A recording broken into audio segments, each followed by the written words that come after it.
The champagne glass felt cold against my fingertips as David Thompson raised his own crystal flute toward the glittering ballroom ceiling. 200 of Austin's most influential business leaders filled the Driskill Hotel's grand ballroom, their conversations creating a symphony of success that should have been celebrating my life's work. Instead, I watched my CEO prepare to deliver what he believed would be my professional death sentence. "Ladies and gentlemen," David's voice boomed across the elegant space, cutting through the ambient chatter like a blade through silk. "Tonight marks not just the launch of PulseConnect 3.0, but the beginning of BrightWave Digital Solutions' next evolutionary chapter."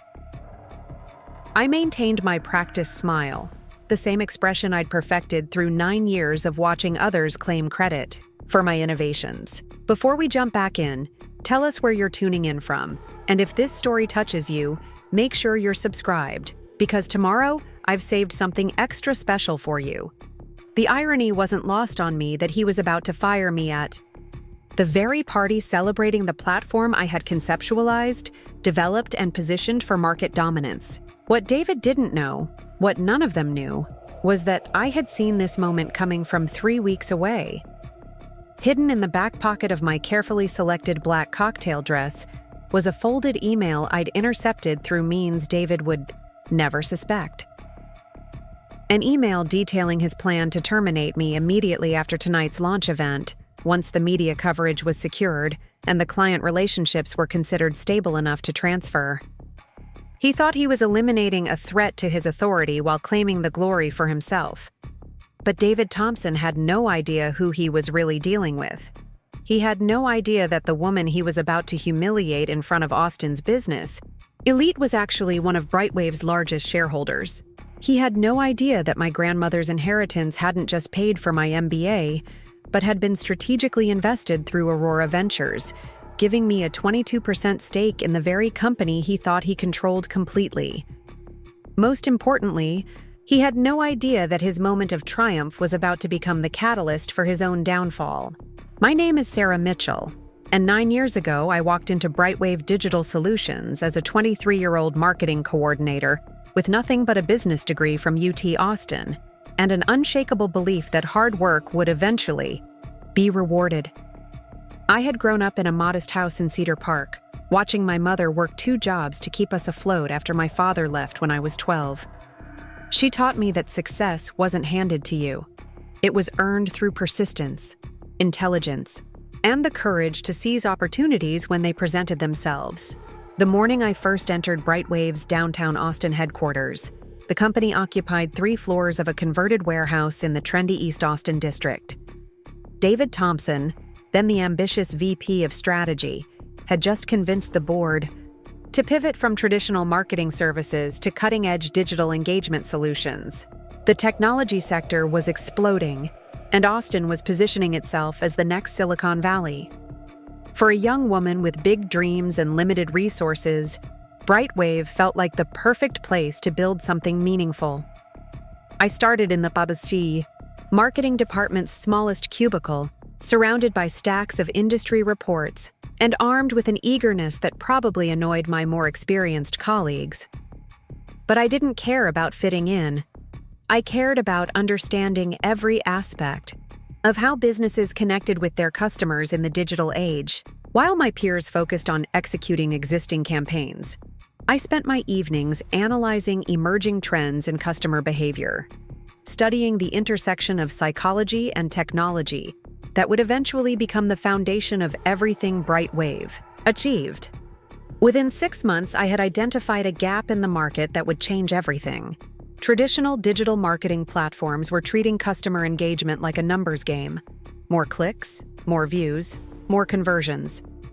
But I realized that sustainable business growth came from understanding the emotional journey customers experienced with brands, not just tracking their digital footprints. I developed a framework I called pulse mapping, which analyzed customer sentiment in real time and adjusted messaging to create authentic emotional connections rather than superficial interactions.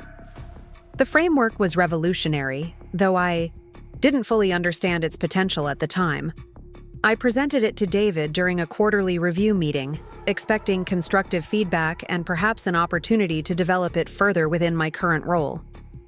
Instead, he listened intently, asked detailed questions about the methodology, and then smiled that calculated smile I would come to know so well. 3 weeks later, BrightWave announced its new proprietary approach to customer engagement, branded as EmotiPulse Analytics. David presented it to the board as his strategic innovation, the breakthrough that would differentiate BrightWave from every competitor in the digital marketing space. My framework became the company's flagship offering, generating millions in revenue and establishing BrightWave as a thought leader in emotional intelligence marketing. I received a modest bonus and a promotion to marketing specialist, along with David's assurance that my contribution had been valuable input in the development process. He explained that in corporate environments, innovations were always collaborative. Efforts and individual credit was less important than collective success. As a naive 24-year-old, I believed him. I thought that being part of something bigger than myself was worth the sacrifice of personal recognition. That naive trust lasted exactly 18 months, until I developed another breakthrough that would transform BrightWave's trajectory even more dramatically. Working late one evening in November, I discovered a way to integrate artificial intelligence with emotional analytics to predict customer behavior before it occurred. The system could identify when customers were likely to disengage from a brand and automatically deploy targeted interventions to maintain their emotional connection. It was predictive relationship management, and it was unlike anything else in the market.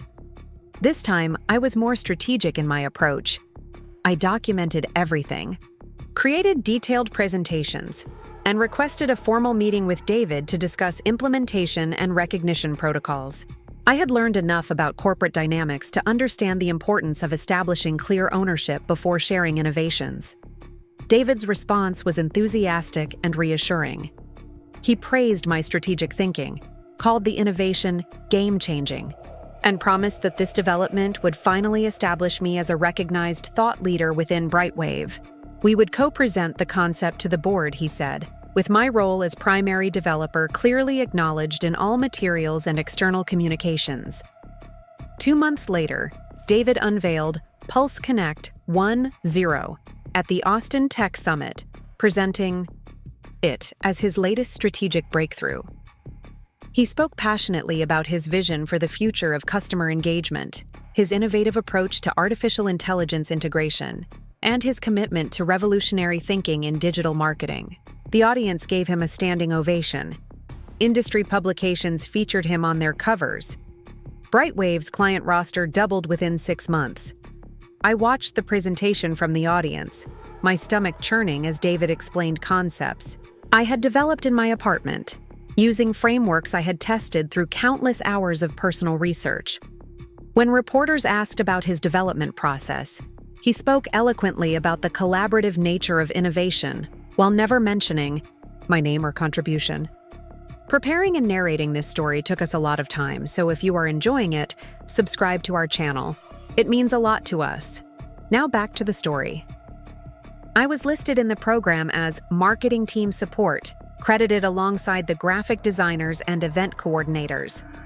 That night, sitting in my South Austin apartment overlooking Lady Bird Lake, I made a decision that would define the rest of my relationship with BrightWave. I wasn't going to leave. That would only validate David's appropriation of my work and abandon the innovations I had created to his continued exploitation. Instead, I was going to play a longer game, one that required patience, strategic thinking, and the kind of calculated risk-taking my mother had taught me through her own survival strategies. The next morning, I called my grandmother's estate attorney in Houston. Margaret Mitchell had passed away 6 months earlier, leaving me an inheritance that I had planned to use for a down payment on a house. Instead, I decided to invest it in my own future in a way that David Thompson would never see coming.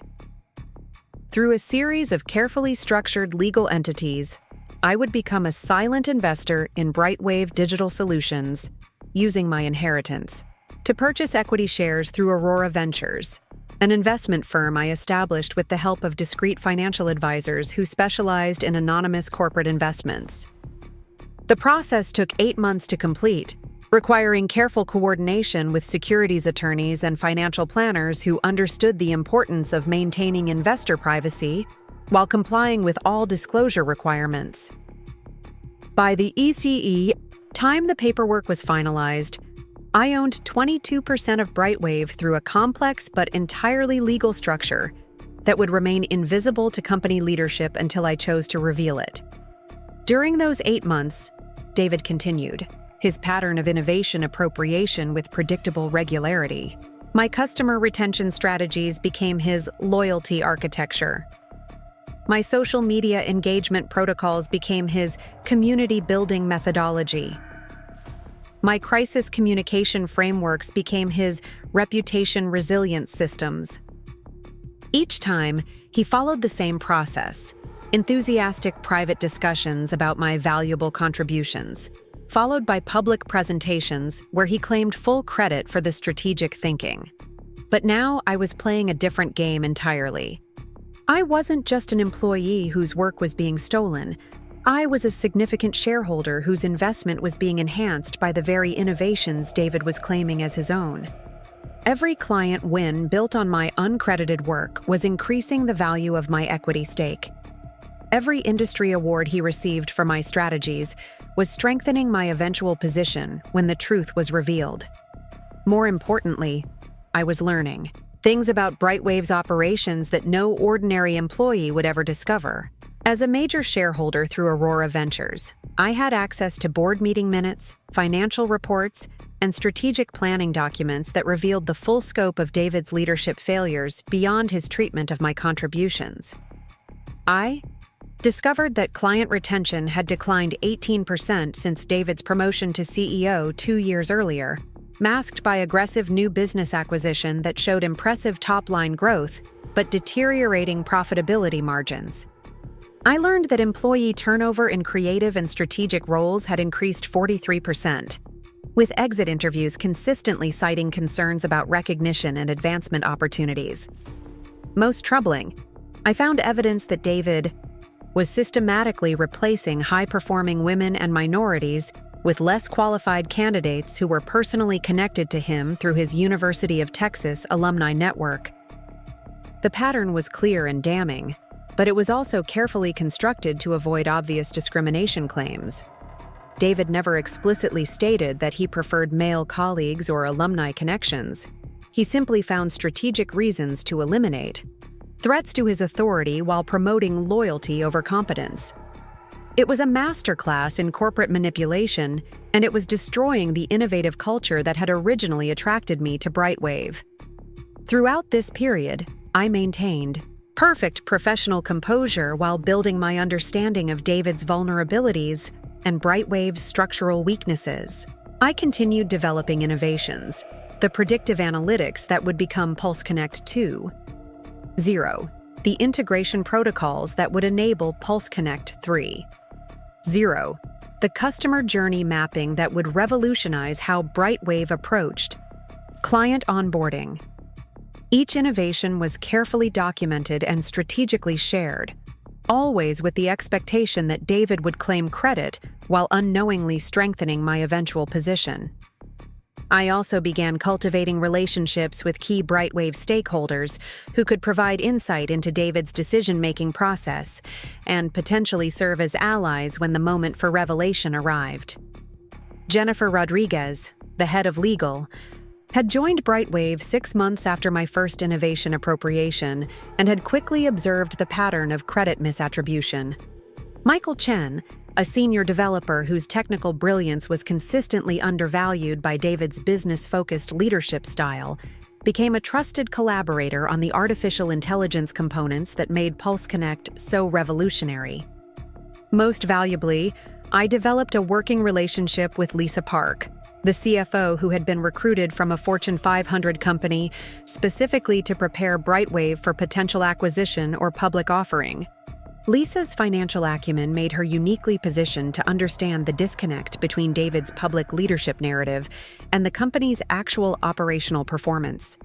She had access to metrics that revealed the true source of BrightWave's innovations and the real drivers of client satisfaction. By the time PulseConnect 3.0 entered development, I had transformed from an undervalued employee into a strategically positioned insider with comprehensive understanding of BrightWave's vulnerabilities and a significant equity stake in its future success. David continued treating me as a useful but ultimately disposable resource, never suspecting that his pattern of exploitation was creating the foundation for his own eventual downfall.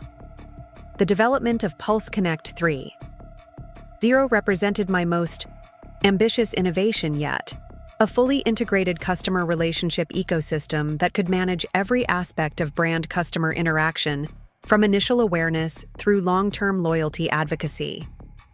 The platform incorporated artificial intelligence, emotional analytics, predictive modeling, and real-time adaptation capabilities that were 3 years ahead of anything else in the market.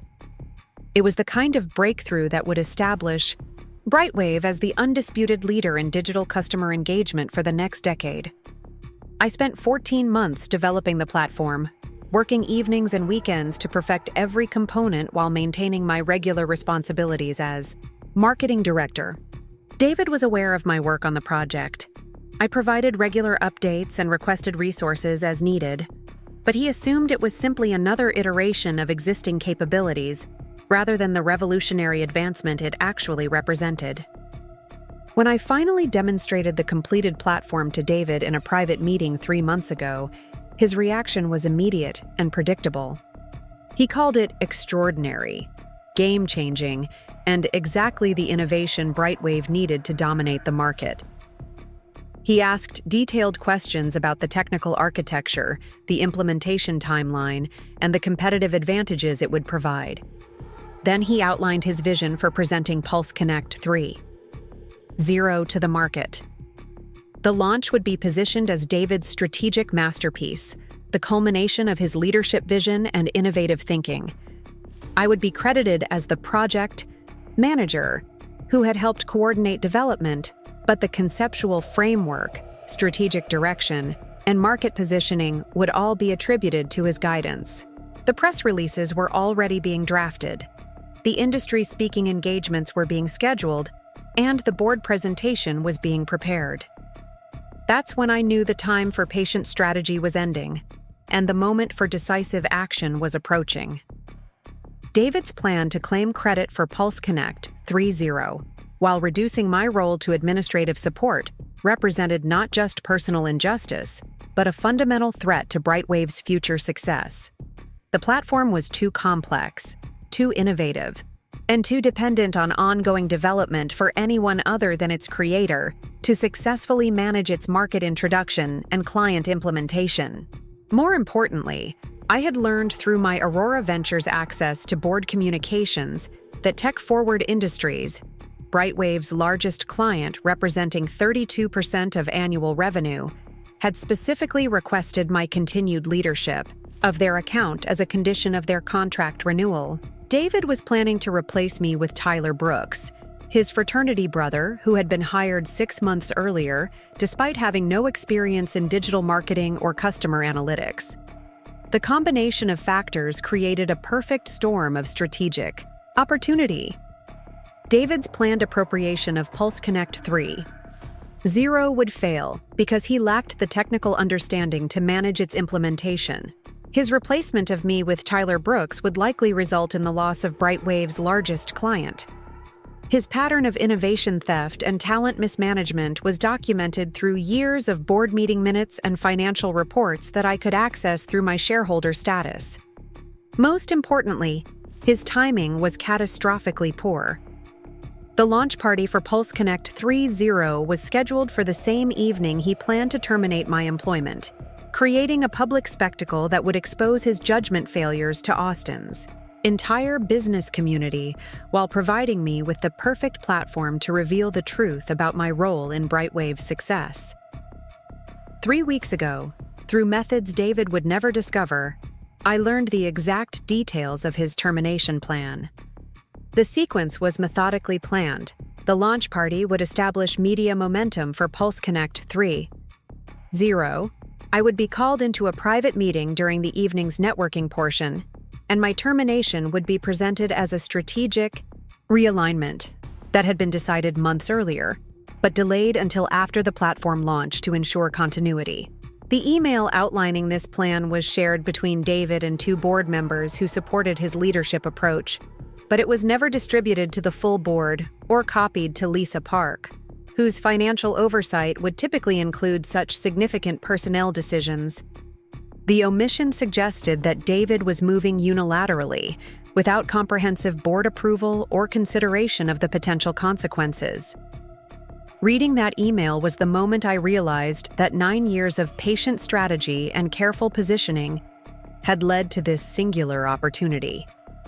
David Thompson was about to make the greatest strategic error of his career, and I was perfectly positioned to transform his moment of triumph into the catalyst for BrightWave's redemption and my own vindication.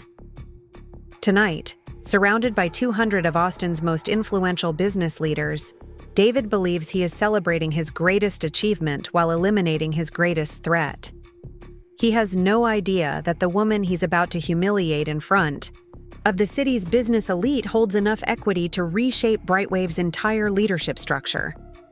He has no idea that the innovations he's claiming as his own are all documented with my authentic development records.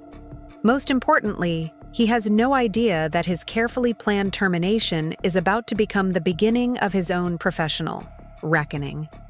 As David's voice continues echoing through the Driskill's ballroom, describing the visionary leadership that made PulseConnect. 3. 0 possible. I catch Jennifer Rodriguez's eye across the room. She knows something is coming. I've dropped enough subtle hints over the past week to prepare my allies for an eventful evening. Michael Chen stands near the technical demonstration area, ready to provide expert testimony about the platform's true development history if needed. Lisa Park maintains her professional composure near the bar, but I can see the anticipation in her expression.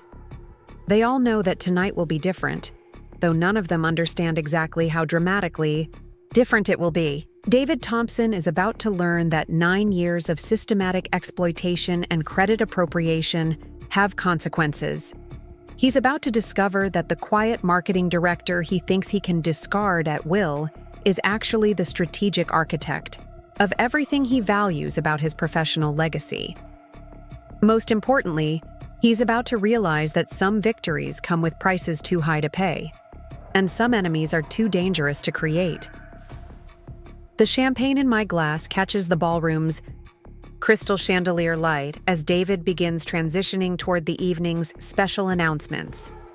In 30 minutes, he'll call me into the hotel's private meeting room. In 35 minutes, he'll deliver what he believes will be my professional death sentence. But David Thompson has no idea what's really about to happen. And after tonight, Austin's business community will never look at BrightWave Digital Solutions the same way again. The private meeting room at the Driskill felt suffocatingly small as David closed the door behind us with deliberate precision. The sounds of the celebration continued beyond the mahogany barrier, a stark contrast to the tension that immediately filled the enclosed space. He gestured toward one of the leather chairs arranged around a small conference table, his expression shifting from public charm to calculated coldness in the span of seconds. "Sarah, thank you for stepping away from the festivities," he began, settling into the chair across from me with the confidence of someone who believed he held all the power in the room.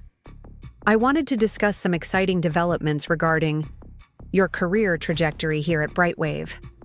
I maintained steady eye contact while internally marveling at his audacity. Even now, faced with delivering what he considered my professional execution, David couldn't resist framing it as an opportunity. It was quintessentially him. The ability to present devastating news as if it were a favor he was generously bestowing upon the recipient. "I'm listening," I replied simply, keeping my voice neutral despite the adrenaline coursing through my system.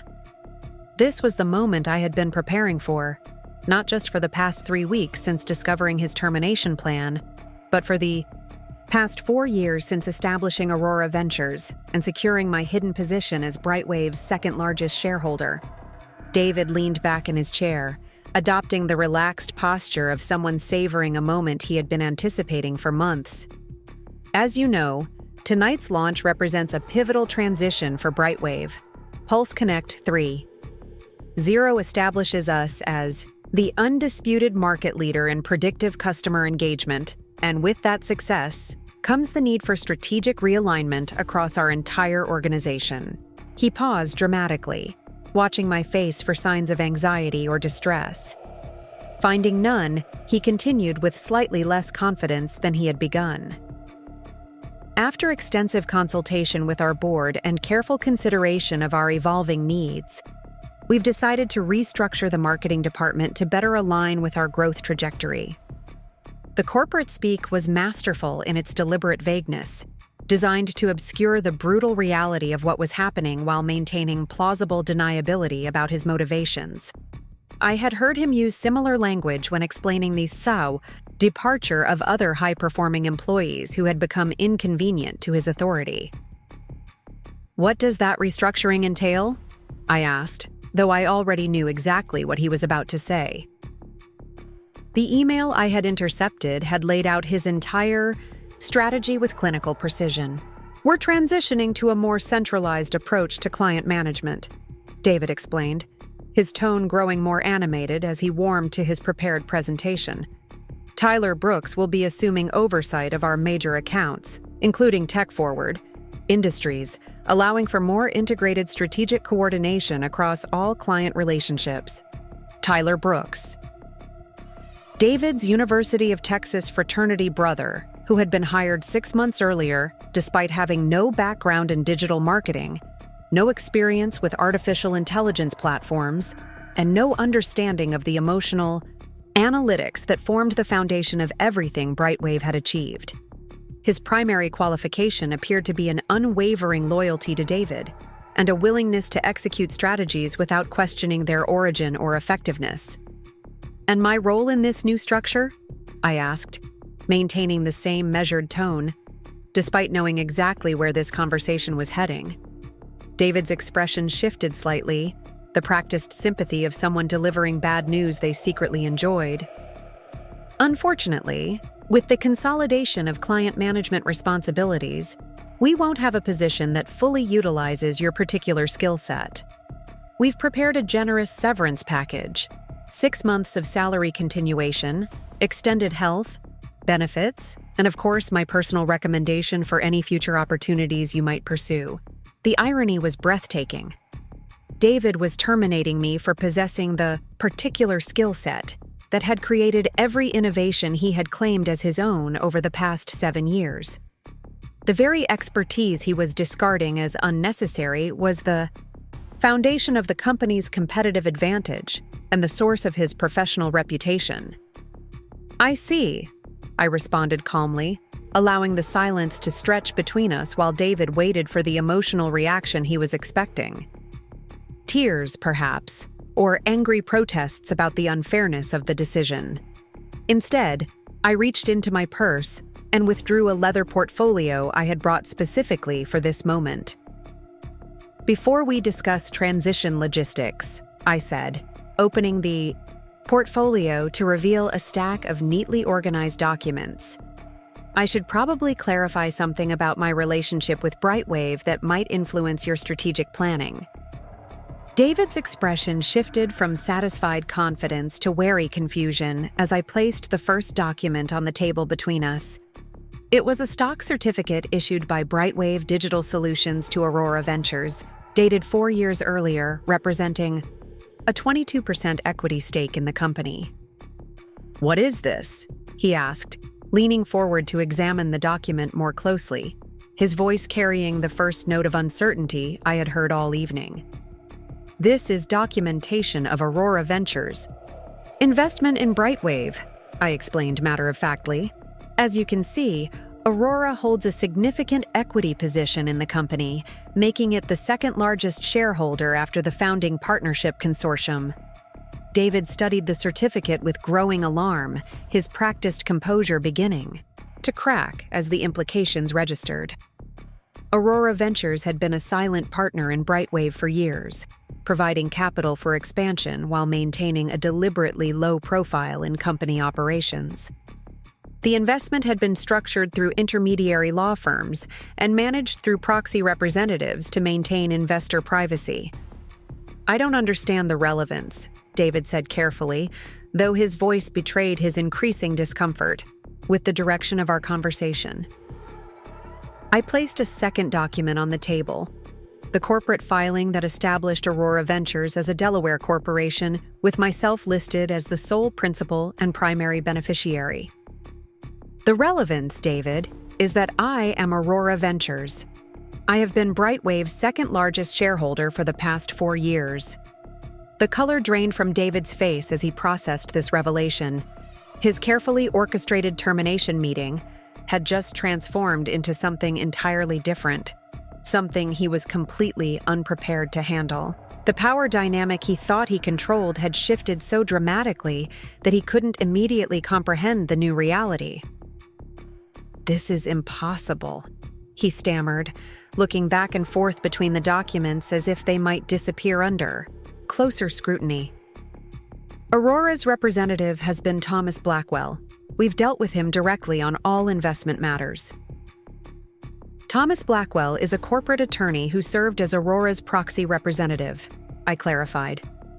"Standard practice for investors who prefer to maintain operational privacy while holding significant equity positions. Every decision attributed to Aurora over the past 4 years has been mine." David's mind was racing, trying to reconcile this revelation with everything he thought he knew about BrightWave's ownership structure and his own authority within the company. As CEO, he reported to the board of directors, but major shareholders wielded substantial influence over board decisions, particularly regarding executive leadership and strategic direction. "Why?" he asked finally, his voice barely above a whisper. "Why would you invest in BrightWave while working here as an employee?" It was the question I had been expecting, the one that would require careful explanation to avoid appearing vindictive or manipulative. The truth was complex, involving both strategic foresight and a growing understanding of David's pattern of credit appropriation, but it needed to be presented as business logic rather than personal grievance. 4 years ago, I recognized that BrightWave was undervaluing its own innovations, I explained, keeping my tone professional and analytical. The company was generating breakthrough technologies and strategies that were worth far more than their market valuation reflected. It seemed like a sound investment opportunity. This was technically accurate while avoiding the more personal motivations that had driven my decision. David didn't need to know about the fury I had felt watching him claim credit for my work, or the determination to ensure that my contributions would eventually be properly recognized. He needed to understand that my investment had been based on business fundamentals that his own leadership failures had vindicated. "The innovations you're referring to," David said slowly, his analytical mind beginning to process the implications. "Many of those came from internal development processes, from team collaboration and strategic initiatives." He was fishing, trying to understand how much I knew about the true source of BrightWave's competitive advantages without directly acknowledging his pattern of appropriation. It was a delicate dance, an attempt to maintain his narrative while grappling with the reality that his victim had been playing a completely different game. I placed a third document on the table, a comprehensive analysis I had prepared detailing the development timeline of every major innovation BrightWave had introduced since my employment began. The analysis included original concept documentation, development notes, testing protocols, and implementation strategies, all bearing my signature and timestamps that predated David's public presentations by months. "This document traces the development history of BrightWave's core technologies," I said calmly. "As you can see, the conceptual frameworks for EmotiPulse Analytics, PulseConnect 1, 0, PulseConnect 2, 0, and PulseConnect 3. 0 all originated from individual research and development work I conducted outside of official company time. David's hands trembled slightly as he reviewed the documentation, seeing for the first time the comprehensive record of innovations he had claimed as his own strategic breakthroughs. The evidence was irrefutable. Detailed technical specifications, concept sketches, algorithm designs, and market analysis that demonstrated a clear development progression spanning years of dedicated work. Sarah, I think there may be some misunderstanding about the collaborative nature of innovation within corporate environments, he began, falling back on the same explanation he had used to justify his appropriation of my first breakthrough 7 years earlier. There's no misunderstanding, I interrupted firmly. These documents clearly establish individual contribution and development timelines. More importantly, they demonstrate a pattern of strategic thinking and technical expertise that directly correlates with BrightWave's market success. David was beginning to understand the trap he had walked into. By terminating me while simultaneously claiming credit for my innovations, he was creating a situation where BrightWave's largest client would lose confidence in the company's ability to deliver on its promises. The technical foundation of the company's competitive advantage would be compromised, and the second largest shareholder would have compelling grounds for challenging his leadership effectiveness. "What do you want?" he asked finally, abandoning any pretense of maintaining his original termination narrative. It was a question that revealed his fundamental misunderstanding of the situation. David still thought this was a negotiation where he held enough power to grant or withhold concessions. He hadn't yet grasped that his authority as CEO was ultimately subject to shareholder oversight, and that his pattern of poor judgment was about to be exposed to the very people who had the power to remove him from his position. "What I want, David, is for BrightWave to succeed," I replied honestly.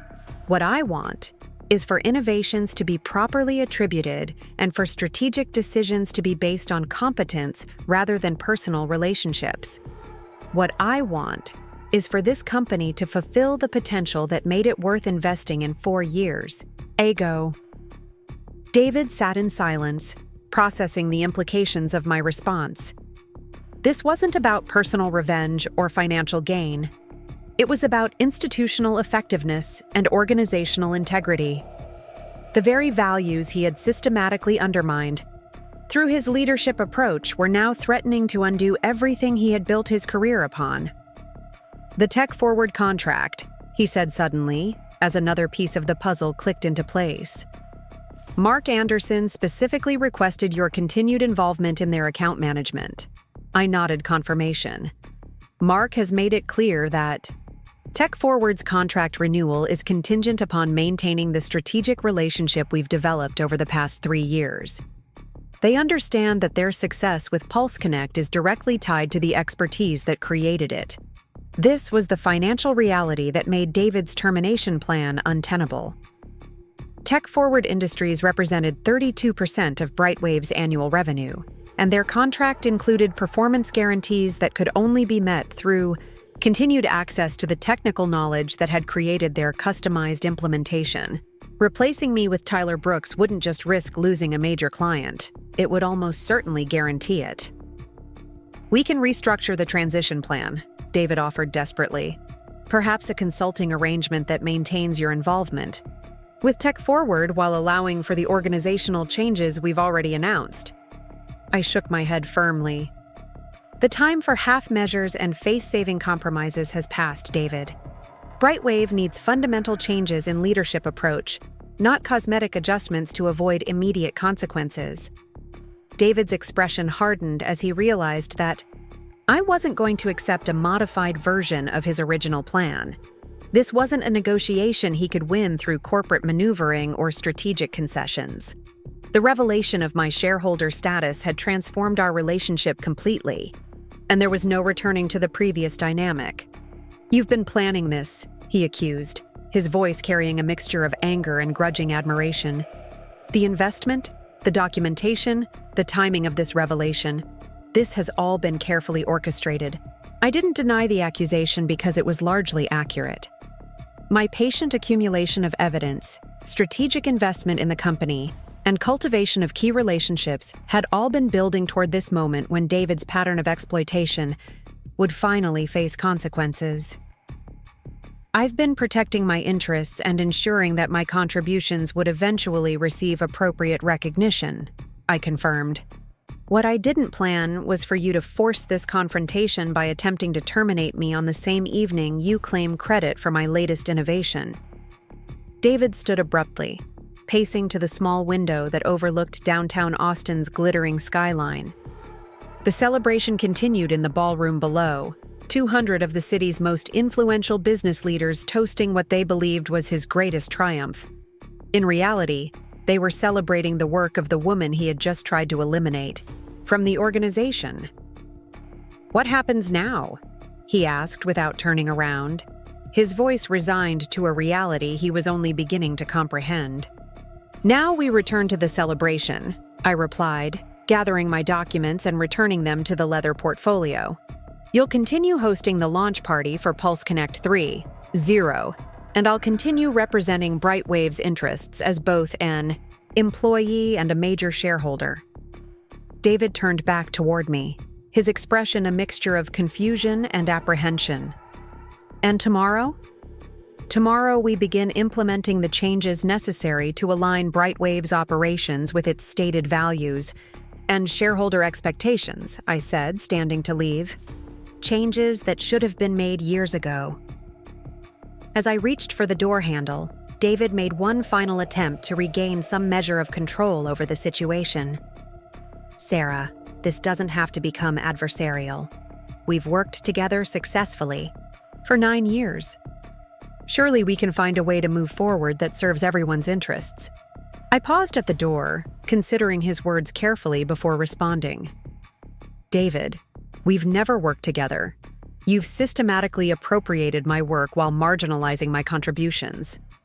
What you're suggesting isn't collaboration, it's continued exploitation with the added element of my silence being purchased through shareholder consideration. The truth hung between us like a physical presence, impossible to ignore or rationalize away. David's entire professional identity was built on innovations he hadn't created, strategies he hadn't developed, and successes he hadn't earned. The revelation of my shareholder status hadn't just changed our immediate relationship. It had exposed the fraudulent foundation of his career. "The board will need to be informed," I continued, my hand resting on the door handle. "They'll want to understand how BrightWave's competitive advantages were actually developed and what risks we face if our innovation pipeline is disrupted by poor personnel decisions." David's face went pale as he contemplated the prospect of explaining to the board why he had attempted to terminate the company's primary source of strategic innovation without their consultation or approval. The documentation I had presented would make it impossible to maintain his narrative of collaborative development or strategic leadership. "When?" he asked simply. "The next board meeting is scheduled for Friday," I replied. 3 days should be sufficient time for you to prepare your explanation of tonight's events and your strategic vision for maintaining BrightWave's competitive position." I opened the door, allowing the sounds of celebration to flood back into our private space. The contrast was jarring. The cheerful conversations and clinking glasses just steps away from the devastating confrontation that had just concluded. "Sarah," David called after me as I stepped into the hallway, "this isn't over." I turned back to face him one final time, seeing not the confident CEO who had summoned me to this meeting, but a man who had just realized that his carefully constructed, professional facade was beginning to crumble. "You're absolutely right," I agreed. "This is just the beginning." Returning to the ballroom, I was immediately struck by the surreal nature of the celebration continuing around me. Guests moved between conversation clusters, sampling catered appetizers and discussing the implications of PulseConnect 3.0's market introduction. They had no idea that the foundation of everything they were celebrating had just shifted dramatically, or that the power structure of the company they were toasting was about to undergo fundamental transformation. Jennifer Rodriguez caught my eye from across the room, her expression questioning. As head of legal, she possessed an intuitive understanding of corporate dynamics that made her sensitive to subtle changes in executive behavior. My absence with David for 30 minutes, followed by my return alone while he remained sequestered, would have triggered her professional instincts. I navigated through the crowd toward Jennifer, exchanging pleasantries with various guests while maintaining the composed demeanor expected at such events. Industry contacts offered congratulations on the platform launch. Several potential clients expressed interest in scheduling consultation meetings, and technology journalists asked informed questions about PulseConnect 3.0's competitive advantages. Each interaction reinforced the tragic irony of the evening. I was being celebrated for innovations that had been publicly attributed to David, while he had spent the past 30 minutes learning that his attempt to eliminate me would likely destroy everything he valued about his professional legacy. "Quite an evening," Jennifer observed when I finally reached her position near the ballroom's elegant bar area. Her tone was carefully neutral, but her eyes conveyed sharp curiosity about what had transpired during my private meeting with David. "Indeed it is," I replied, accepting a fresh glass of champagne from the bartender. "Though I suspect it will be remembered for reasons beyond the platform launch." Jennifer raised an eyebrow at my cryptic response but didn't press for details. As head of legal, she understood the importance of discretion in corporate communications, particularly when dealing with sensitive matters involving executive leadership. "David seems to have disappeared," she noted, glancing toward the area where our CEO had been holding court earlier in the evening. "Several board members have been asking for him." I followed her gaze and observed Patricia Williams and Robert Harrison engaged in what appeared to be an intense conversation near the ballroom's main entrance. Patricia, a prominent venture capitalist who had invested in BrightWave during its second funding round, looked particularly concerned as she checked her phone repeatedly while scanning the room. "He's handling some urgent business matters," I explained diplomatically. "I'm sure he'll rejoin the celebration shortly." This was technically accurate while avoiding any discussion of the specific nature of David's urgent business. Jennifer's legal background made her adept at reading between the lines of such carefully constructed responses, and I could see her mental gears turning as she processed the implications of my phrasing. "Sarah," she said quietly, moving closer. "To ensure our conversation remained private, if there's anything developing that might affect the company's legal position, I should probably be informed sooner rather than later." It was a reasonable request that reflected Jennifer's professional responsibility for protecting BrightWave from potential litigation or regulatory issues. My revelation to David about Aurora Ventures' investment and my documentation of innovation development could indeed have legal implications that would require careful management. "There may be some organizational changes in our near future," I acknowledged carefully. "Changes that will require legal guidance to ensure they're implemented properly and in compliance with all relevant regulations." Jennifer nodded slowly, her expression indicating that she understood more than my words had explicitly conveyed. "I'll make sure my calendar is clear for the rest of the week," she said simply. Our conversation was interrupted by the approach of Michael Chen, whose technical expertise had been instrumental in implementing the artificial intelligence components that made PulseConnect 3.0 so revolutionary. Michael possessed an engineer's directness that sometimes made him oblivious to corporate politics, but his understanding of the platform's technical architecture was unmatched within the organization. "Sarah, congratulations on another breakthrough," he said warmly, raising his own glass in a small toast. "The integration of predictive modeling with emotional analytics is absolutely brilliant. The machine learning algorithms you designed are at least 2 years ahead of anything our competitors are developing." His praise was genuine and specific, reflecting intimate knowledge of the platform's technical foundation that stood in stark contrast to David's superficial understanding of the innovations he claimed as his own. Michael's recognition of my actual contributions felt both validating and bittersweet, knowing that such acknowledgement would never be reflected in public presentations or industry coverage. Thank you, Michael, I replied sincerely. Your implementation of the AI architecture made the entire system possible. The platform succeeds because of the technical excellence you brought to translating concepts into functional code. It was true, Michael's programming skills had been essential to realizing the potential of my conceptual frameworks. Unlike David's appropriation of credit for work he hadn't performed, my appreciation for Michael's contributions reflected genuine collaboration between experts who understood their respective roles in creating something innovative. I have to ask, Michael continued, his engineering curiosity overriding any concern about corporate sensitivity. What's your next project? The logical progression from PulseConnect 3.0 would be integration with emerging virtual reality platforms, creating immersive customer engagement experiences that respond to biometric feedback in real time. His question highlighted another dimension of David's strategic failure.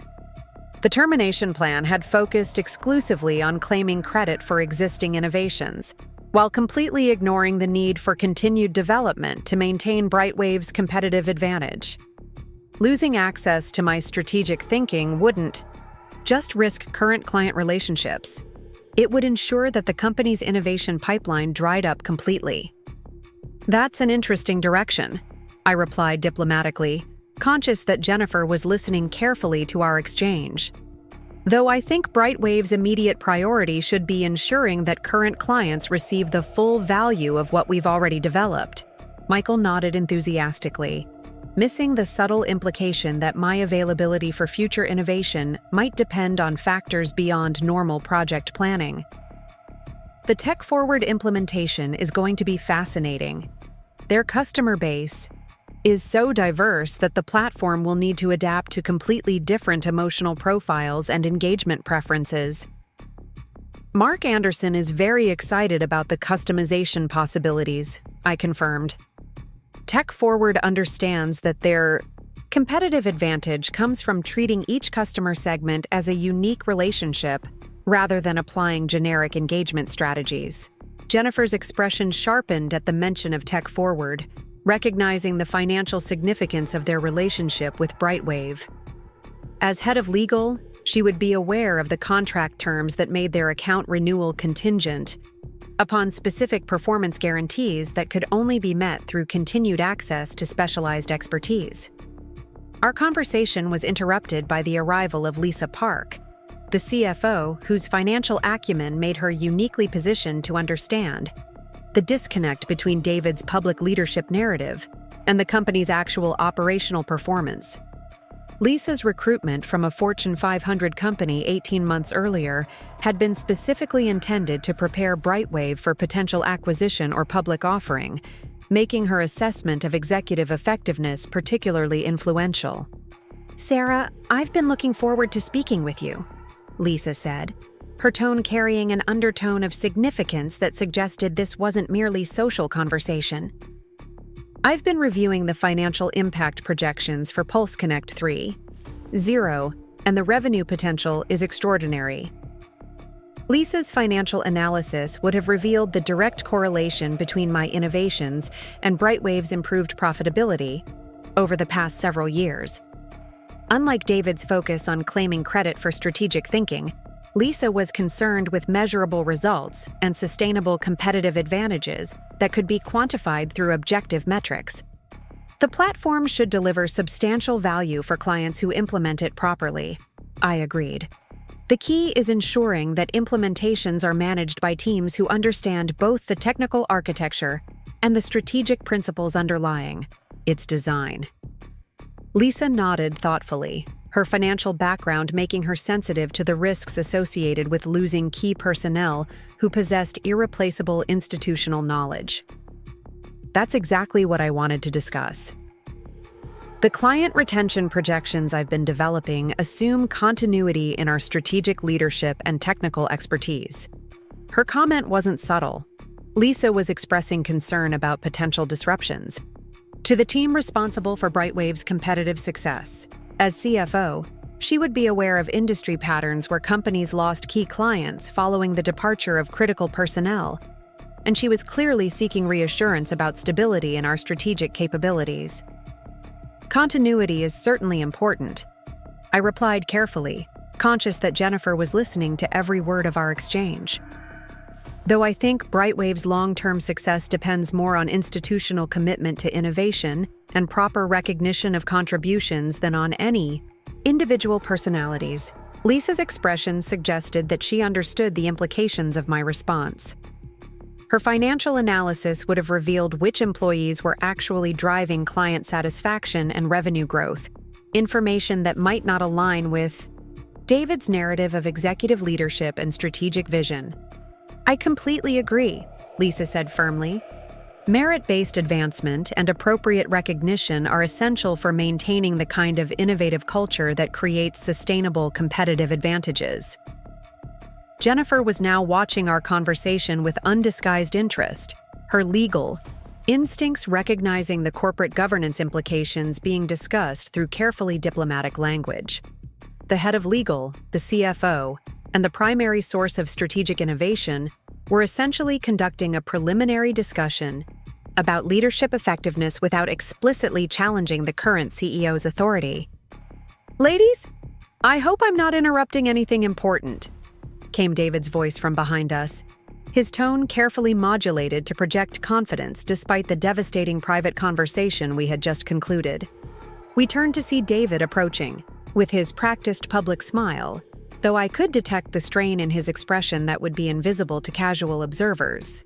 His 30-minute absence from his own celebration had required careful explanation to concerned board members and curious guests, and he was now attempting to restore the appearance of normal executive leadership. We were just discussing the implementation timeline for PulseConnect 3.0, Lisa replied smoothly, her CFO training making her adept at managing sensitive conversations in corporate environments. "Excellent," David said, though his eyes remained fixed on me with an intensity that betrayed his continued anxiety about our private confrontation. "Sarah, I believe Patricia Williams was looking for you earlier. Something about discussing potential expansion opportunities for the platform. It was a dismissal disguised as a professional courtesy, an attempt to separate me from the allies I was cultivating while he regained control over the evening's narrative." Patricia Williams, the venture capitalist board member, would indeed be interested in discussing expansion opportunities, but David's motivation for facilitating that conversation had nothing to do with my professional development. "I'll find Patricia in a moment," I replied calmly, though I believe she may have questions about the strategic planning process that went into developing PulseConnect 3.0. Questions that would be best addressed with comprehensive background information. David's expression tightened almost imperceptibly as he recognized the implicit threat in my response. Patricia Williams possessed the financial sophistication to ask probing questions about innovation development and strategic leadership that could expose the gaps in David's actual understanding of the platforms he claimed to have conceptualized. "Of course," David agreed stiffly, though I'm sure Patricia is primarily interested in market opportunity analysis and competitive positioning, rather than technical development details. "Actually," Lisa interjected with perfect timing, "Patricia mentioned to me earlier that she was particularly impressed by the innovative approach to emotional analytics integration. She seemed very interested in understanding the strategic thinking that led to that breakthrough." Jennifer was now watching this exchange with obvious fascination, her legal training making her sensitive to the power dynamics being negotiated through seemingly casual professional conversation. The CFO was subtly supporting my position while the CEO attempted to limit my access to board members who might ask uncomfortable questions about the true source of BrightWave's innovations. "The strategic thinking is certainly worth discussing," I agreed, maintaining steady eye contact with David. "Particularly the long-term vision for maintaining our competitive advantage through continued innovation and proper talent management." David understood exactly what I was communicating, that my conversation with Patricia Williams would include discussion of the leadership failures that threatened BrightWave's future success, and that his attempts to control the narrative were likely to backfire by drawing more attention to topics he preferred to avoid. Well, I shouldn't monopolize your time, David said finally, recognizing that his efforts to separate me from potential allies were only creating more suspicion about his motivations. Please give Patricia my regards when you speak with her. As David moved away to rejoin other guests, Jennifer turned to me with barely concealed curiosity. That was an interesting exchange, she observed quietly.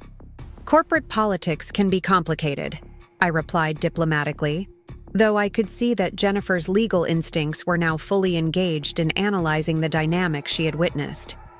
Lisa Park remained silent for a moment, her financial background, making her adept at reading between the lines of corporate communication. Sarah, she said finally, if there are any developments that might affect our financial projections or client retention metrics, I'd appreciate advance notice. It was both a professional request and an offer of alliance. Lisa's way of indicating that she understood something significant was developing and that she wanted to ensure BrightWave's financial interests were protected regardless of whatever executive politics might be unfolding. I'll make sure you have all the information you need to make accurate assessments, I assured her, knowing that my documentation of innovation development and evidence of David's credit appropriation would indeed affect her financial modeling of the company's future prospects. The remainder of the evening passed in a surreal blur of conversations that carried multiple layers of meaning.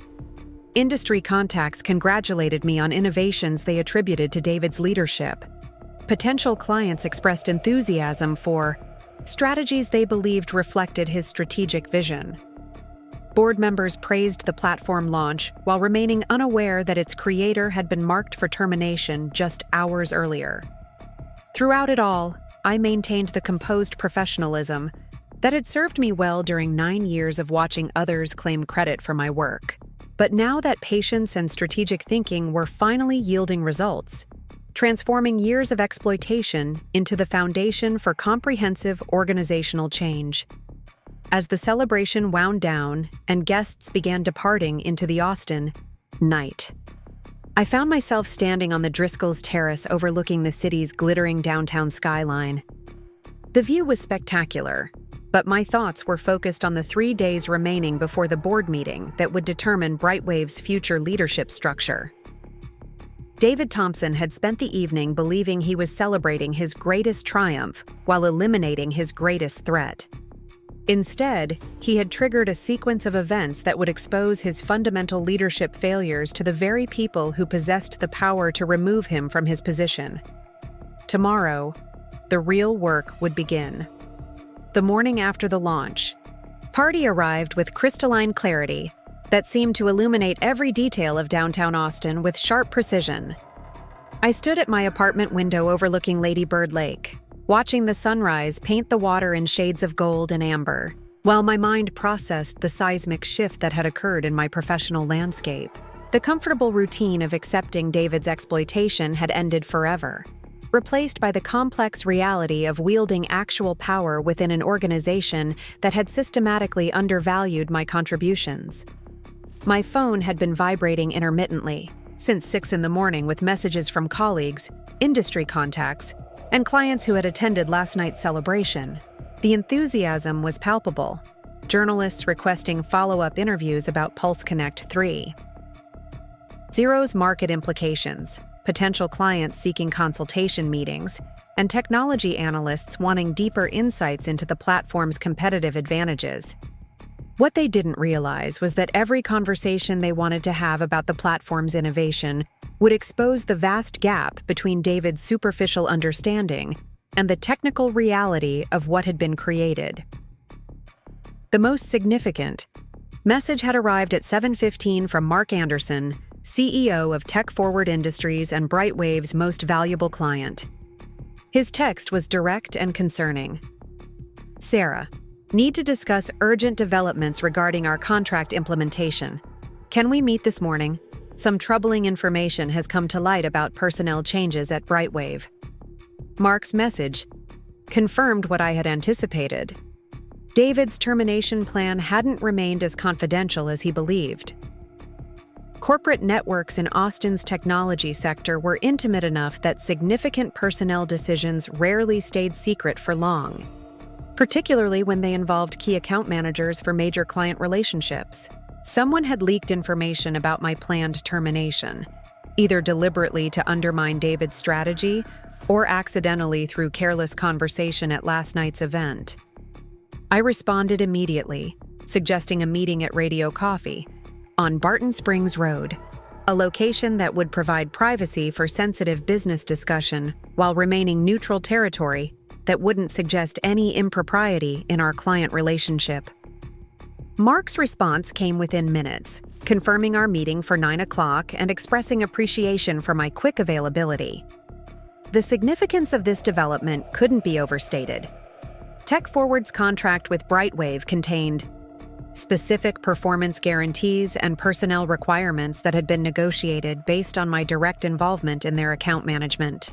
Mark had made it clear during contract negotiations that TechForward's decision to choose BrightWave over larger competitors was based primarily on confidence in my strategic approach and technical expertise.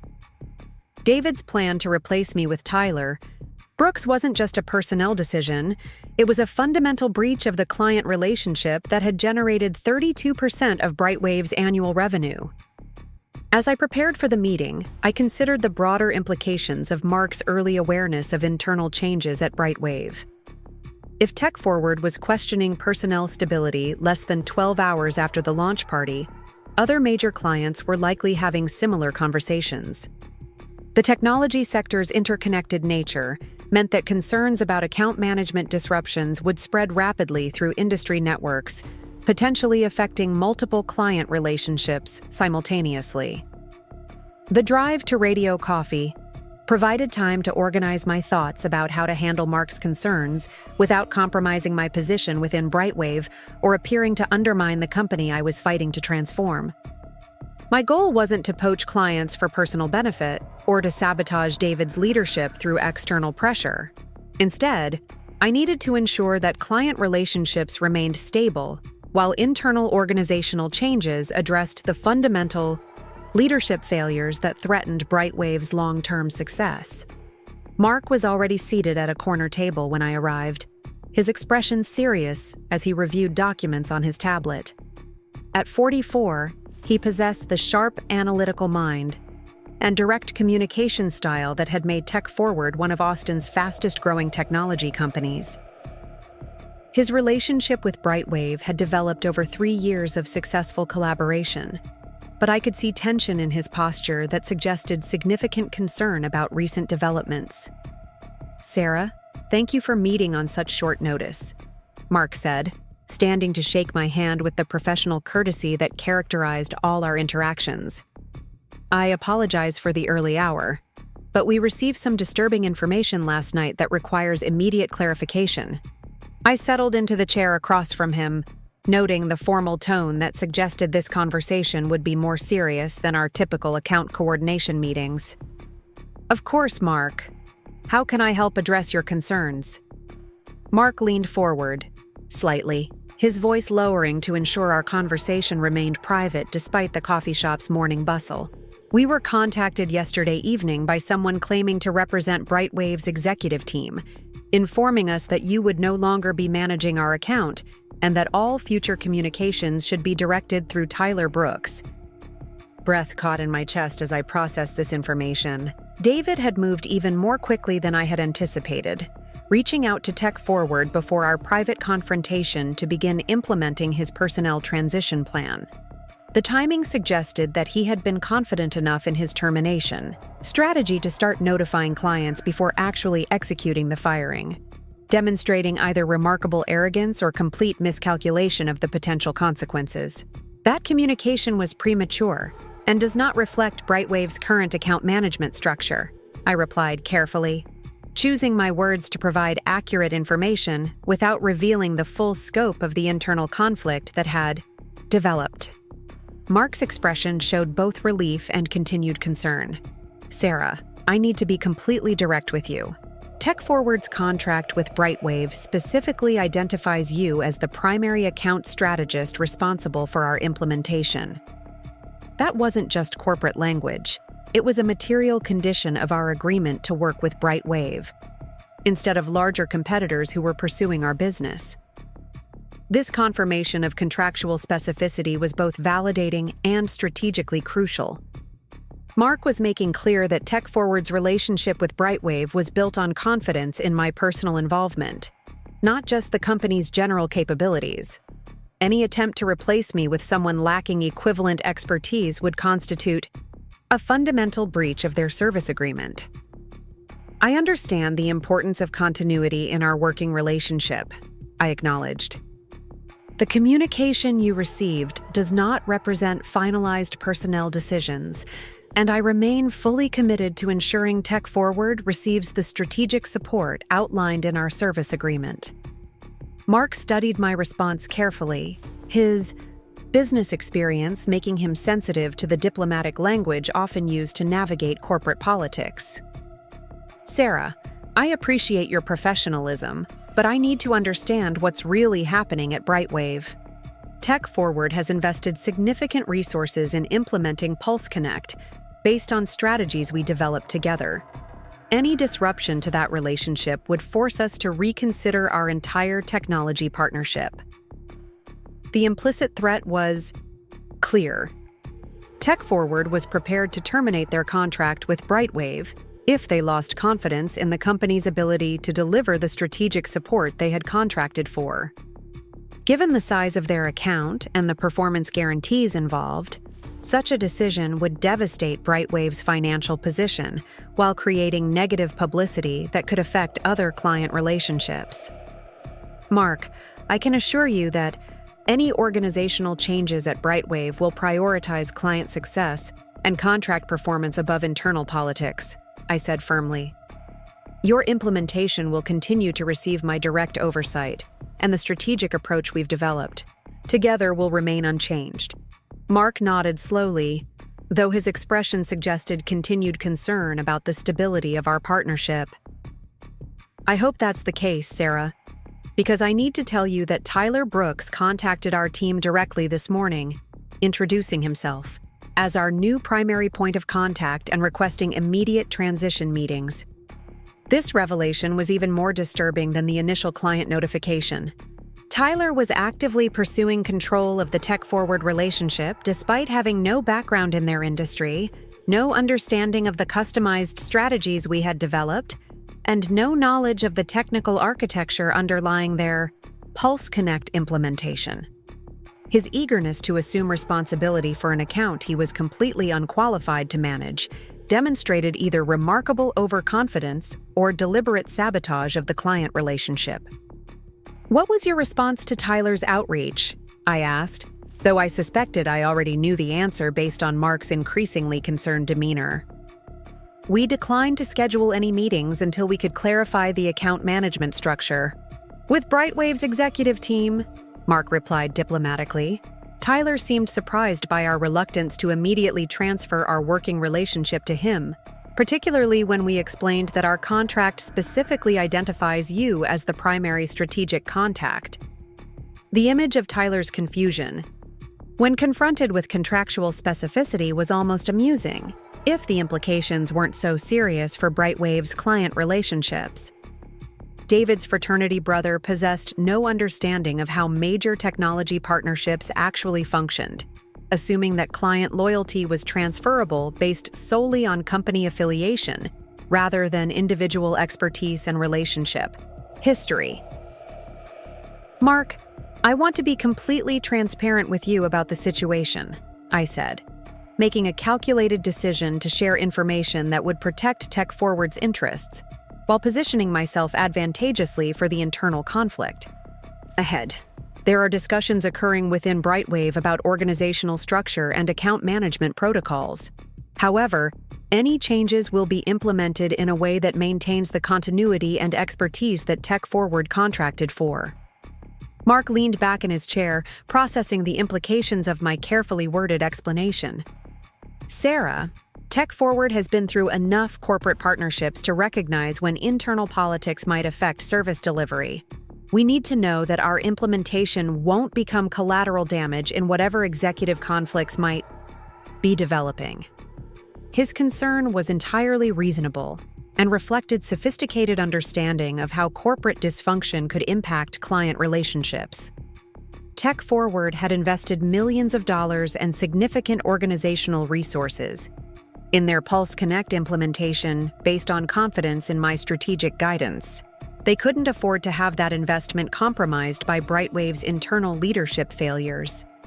I give you my personal commitment that Tech Forward's implementation will not be affected by internal organizational discussions, I assured him.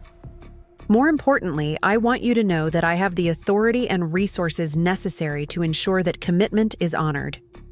Mark's expression showed both relief and curiosity about the implications of my statement. Sarah, forgive me for asking, but do you have the organizational standing within BrightWave to make guarantees about account management structure and resource allocation? It was a perceptive question that demonstrated Mark's understanding of corporate hierarchies and decision-making authority. He was essentially asking whether I possessed enough internal power to protect his interests, regardless of whatever executive politics might be affecting personnel decisions. Mark, there are aspects of my relationship with BrightWave that provide me with significant influence over strategic decisions affecting major client partnerships, I replied carefully. I can't discuss all the details due to confidentiality considerations, but I want you to know that your account will receive the continuity and expertise you contracted for. Mark studied my response with the analytical precision that had made him successful in the technology sector. Sarah, I'm not sure what leverage you're referring to, but I appreciate your confidence. However, I need to tell you that Tech Forward's board has already discussed contingency planning in case our BrightWave partnership becomes unstable. This revelation sent a chill through me as I realized how quickly client confidence could erode when internal conflicts became visible to external partners. Tech Forward's board was sophisticated enough to recognize warning signs of corporate dysfunction and proactive enough to develop alternative strategies rather than waiting for problems to materialize. What kind of contingency planning? I asked, though I wasn't sure I wanted to hear the answer. Mark hesitated briefly before responding. We've been approached by other digital marketing firms who are aware of our BrightWave partnership and interested in providing alternative solutions. Companies like Helix Group and Digital Dynamics have made preliminary presentations about their capabilities in predictive customer engagement. The mention of Helix Group was particularly significant, given my previous exploratory conversations with them during the brief period when David's termination plan had seemed likely to succeed. If Helix was actively pursuing Tech Forward's business, they might be leveraging knowledge of BrightWave's internal instability to position themselves as a more reliable alternative. Have any of these alternative presentations been compelling? I asked, trying to keep my voice neutral despite the anxiety building in my chest. Honestly, Sarah, none of them demonstrate the sophisticated understanding of our business that you've developed over the past 3 years, Mark replied. But they don't need to be better than what we have with you. They just need to be more reliable than what we might have without you. The logic was unassailable and reflected Mark's responsibility to protect Tech Forward's interests, regardless of his personal appreciation for our working relationship. If BrightWave's internal conflicts threatened the strategic support Tech Forward depended on, they would be forced to seek alternatives that might be less innovative but more stable. Mark, I understand your position completely, and I appreciate your transparency about these discussions, I said sincerely. What would Tech Forward need to see from BrightWave to maintain confidence in our partnership moving forward? Mark considered the question carefully before responding. We need assurance that our implementation will continue under your direct guidance, that the strategic approach we've developed won't be modified without our approval, and that BrightWave's organizational changes won't affect the quality or consistency of service we receive. These requirements were entirely reasonable and aligned perfectly with my own goals for transforming BrightWave's internal culture. The challenge would be ensuring that David's leadership failures didn't compromise client relationships before organizational changes could be implemented to address the underlying problems. Those assurances can absolutely be provided, I confirmed. In fact, I believe the organizational changes being discussed will strengthen BrightWave's ability to deliver consistent, high-quality strategic support to clients like Tech Forward. Mark's expression showed cautious optimism about my confidence. Sarah, I hope that's the case, because Tech Forward values our partnership with you specifically. But I need you to understand that our primary obligation is to our own stakeholders and customers. If we lose confidence in BrightWave's stability, we'll be forced to protect our interests through alternative arrangements. Our conversation continued for another 30 minutes, with Mark sharing additional details about the competitive outreach Tech Forward had received and my providing strategic reassurances about BrightWave's commitment to client success. By the time we concluded our meeting, I had gained valuable intelligence about how quickly internal conflicts could affect external relationships while reinforcing the critical importance of my role in maintaining BrightWave's largest client partnership. The drive back to BrightWave's headquarters provided time to process the implications of Mark's revelations and plan my approach for the challenging day ahead. David's premature notification of client personnel changes had created exactly the kind of external pressure that would force rapid resolution of our internal conflict. The board couldn't ignore client concerns about account management stability, particularly when those concerns involved contract performance guarantees worth millions of dollars in annual revenue. More importantly, Mark's meeting had confirmed my strategic leverage within the organization. My role wasn't just important for BrightWave's innovation pipeline. It was essential for maintaining the client relationships that generated the majority of company revenue. Any leadership decision that compromised those relationships would face immediate financial consequences that no board of directors could ignore. I arrived at BrightWave's downtown Austin headquarters to find an atmosphere of barely controlled tension that contrasted sharply with the previous evening's celebration. Word of the Tech Forward situation had apparently spread through the organization overnight, creating anxiety among employees who understood the financial significance of major client relationships, but lacked complete information about the underlying causes of the instability. Amanda Walsh, my executive assistant, was waiting in my office with a concerned expression and a detailed message log that revealed the scope of interest in the developing situation. "Sarah, you've received 14 calls since yesterday evening," she reported efficiently. 6 from industry journalists, 4 from potential clients, 3 from current clients requesting account status updates, and 1 from Robert Harrison requesting an urgent meeting. Robert Harrison's request was particularly significant, as the board chairman rarely involved himself in day-to-day operational matters unless serious strategic issues required immediate attention. His direct outreach suggested that concerns about client stability had already reached board level, accelerating the timeline for addressing David's leadership failures. "Please schedule the meeting with Robert for this afternoon," I instructed Amanda. "Also, prepare a comprehensive briefing document on all client communications related to account management structure, including the Tech Forward situation and any similar concerns from other major accounts." Amanda nodded efficiently, her organizational skills making her invaluable for managing the complex coordination required during periods of corporate transition. "Should I also prepare talking points for the journalist inquiries? They seem particularly interested in your role in developing PulseConnect 3. 0. This media attention represented both opportunity and risk for the organizational transformation I was hoping to achieve. Positive coverage could reinforce my technical credibility and strategic importance, but premature publicity about internal conflicts could damage BrightWave's reputation and complicate the careful political maneuvering required to address leadership failures through proper channels. Prepare standard responses emphasizing BrightWave's commitment to innovation and client success, I replied diplomatically. Defer specific technical discussions until we have clarity about our external communication strategy. The morning progressed with a steady stream of meetings and communications that reinforced the widespread concern about organizational stability. Jennifer Rodriguez requested an urgent legal consultation about contract performance guarantees.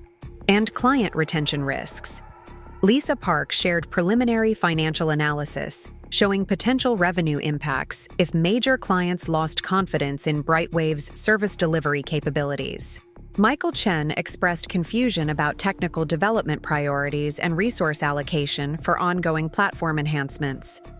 Each conversation provided additional evidence of how David's poorly conceived termination plan was creating ripple effects throughout the organization. Employees who depended on stable client relationships for their own job security were recognizing that executive politics could threaten their professional futures.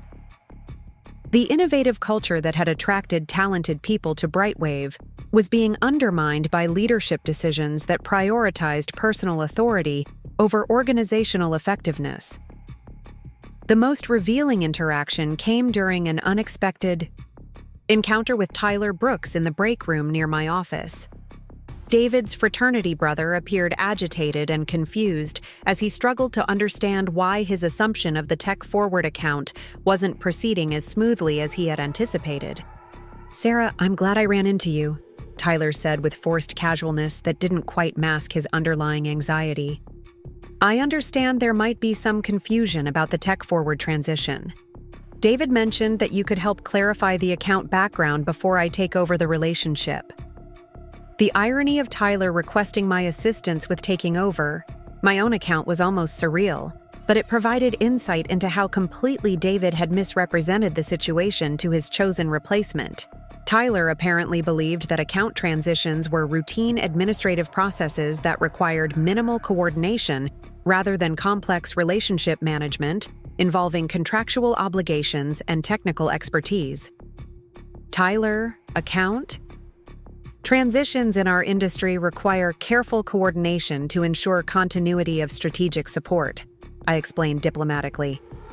Major clients like Tech Forward have specific expectations about expertise and relationship management that need to be addressed thoroughly. Tyler's expression showed frustration with what he perceived as unnecessary complexity. David assured me that the transition would be straightforward. He said Tech Forward was primarily interested in BrightWave's platform capabilities rather than individual account management approaches. This comment revealed how fundamentally David misunderstood the client relationship that generated nearly 1/3 of BrightWave's revenue. Tech Forward had chosen BrightWave specifically because of the strategic approach I had developed for their unique market challenges. The platform capabilities were important, but they were meaningless without the expertise required to implement them effectively for each client's specific needs. Client relationships in the technology sector are often more complex than they appear from an administrative perspective, I replied carefully. Tech Forward's implementation involves customized strategies that require deep understanding of their business model and market challenges. Tyler's impatience was becoming more evident as he realized that his assumption of account control wouldn't be as simple as David had suggested. "Sarah, I appreciate your concern about continuity, but David has made it clear that organizational changes are already decided. I'm not looking for permission. I'm looking for efficient knowledge transfer." The entitled tone of Tyler's response revealed exactly why David's leadership approach was so fundamentally flawed. Rather than recognizing the expertise required for successful client management, Tyler viewed my knowledge as a commodity that could be transferred through brief conversations rather than a strategic capability that had been developed through years of dedicated relationship building. Tyler, effective knowledge transfer requires careful coordination and client approval, I said firmly. Tech Forward has specific contractual expectations about their account management that need to be honored regardless of internal organizational preferences. Tyler's expression hardened as he realized that I wasn't going to facilitate the smooth transition he had expected. "Sarah, I think you're overcomplicating this situation. David is confident that clients will adapt to new account management as long as service quality remains consistent." This comment demonstrated how completely David had misrepresented both client expectations and the complexity of strategic relationship management. Tyler believed that competent service delivery was fungible between account managers, rather than understanding that clients had chosen BrightWave specifically for access to specialized expertise that couldn't be easily replicated. I appreciate your confidence, Tyler, but major client relationships involve strategic elements that extend beyond general service delivery, I replied diplomatically. Tech-forward satisfaction with BrightWave is tied to specific approaches and expertise that need to be maintained regardless of personnel structure. Our conversation continued for several more minutes, with Tyler becoming increasingly frustrated by my refusal to facilitate his assumption of the tech-forward account, and my growing confidence that his lack of relevant experience would make successful relationship management impossible. By the time we concluded our interaction, I was certain that any attempt to transfer major client relationships to David's fraternity brother would result in immediate contract cancellations and significant revenue loss. The afternoon meeting with Robert Harrison took place in the boardroom where David had planned to claim credit for PulseConnect 3.0 while announcing my termination.